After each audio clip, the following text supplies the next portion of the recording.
আসসালামু আলাইকুম সম্মানিত ভিউয়ার্স, আপনারা সবাই কেমন আছেন? আশা করি ভালো আছেন। সম্মানিত ভিউয়ার্স, এই যে আপনারা আমের গুটিটা দেখতেছেন, এটা হচ্ছে কি ব্রোনাই একটা জাত। এটাকে বলে ব্রোনাই কিং ম্যাঙ্গো। এটা আরেকটা বিকল্প নাম আছে, এটাকে অনেকে ফেরদৌস ম্যাঙ্গো বলা হয়। যেহেতু আমের মধ্যে সবচেয়ে বড় সাইজ, সেই কারণে এটাকে ফেরদৌস ম্যাঙ্গো অনেকে বলে।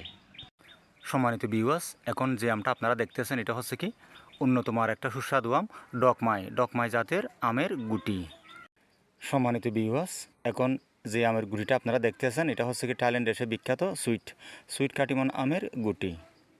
সম্মানিত ভিউয়ার্স, এখন যে আমের গুটিগুলো দেখতেছেন, এগুলো হচ্ছে কি আমাদের বাংলাদেশের অন্যতম পরিচিত সুস্বাদু একটা আম বাড়িফুর। আপনারা জানেন এই বাড়িফুরের কিন্তু ভালো একটা দিক আছে।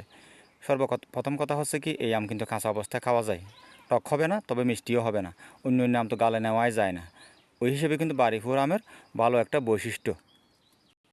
সম্মানিত ভিউয়ার্স, এখন যে আমের গুটিগুলো দেখতেছেন, এগুলো হচ্ছে কি জাপানের সে বিখ্যাত তায়ানো তামাগো মিয়াজাকি সূর্যের ডিম। সম্মানিত ভাই এবং বোনেরা, বাবারা, কাকারা, আন্টিরা, এখন যে আমের গুটিগুলো দেখতেছেন, এটা হচ্ছে কি আমেরিকান রেড পালমার আম কিন্তু খুবই সুস্বাদু এবং কালারফুল আম, তবে হালকা আঁশ আছে, সাইজে কিন্তু অনেক বড় হয়। যে এই আম খেয়েছেন তারা অল্পতেই বুঝে যাবেন, আর যারা খান না তারা কশ্চিনকালেও বুঝবেন না।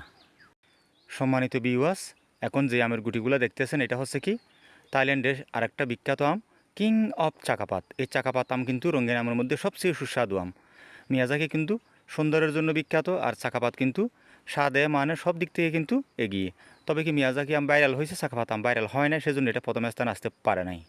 সম্মানিত ভিউয়ার্স, গুরুত্বপূর্ণ কিছু কথা।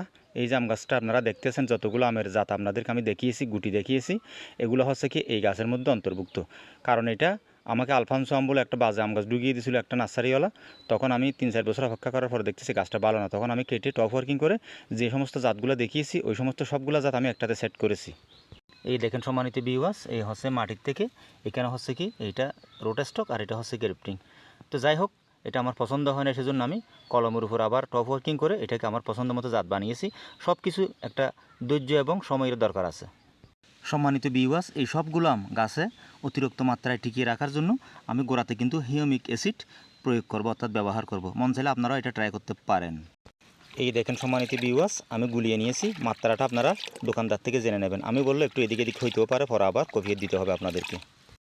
সম্মানিত ভিউয়ার্স, এভাবে নেবেন, নেওয়ার পরে এই ঠিক এভাবে আপনারা গোড়াতে প্রয়োগ করবেন। ঠিক আছে, এভাবে প্রয়োগ করবেন। এই দেখেন সম্মানিত ভিউয়ার্স, এভাবে নেবেন, নেওয়ার পরে এভাবে গোড়াতে এই প্রয়োগ করবেন।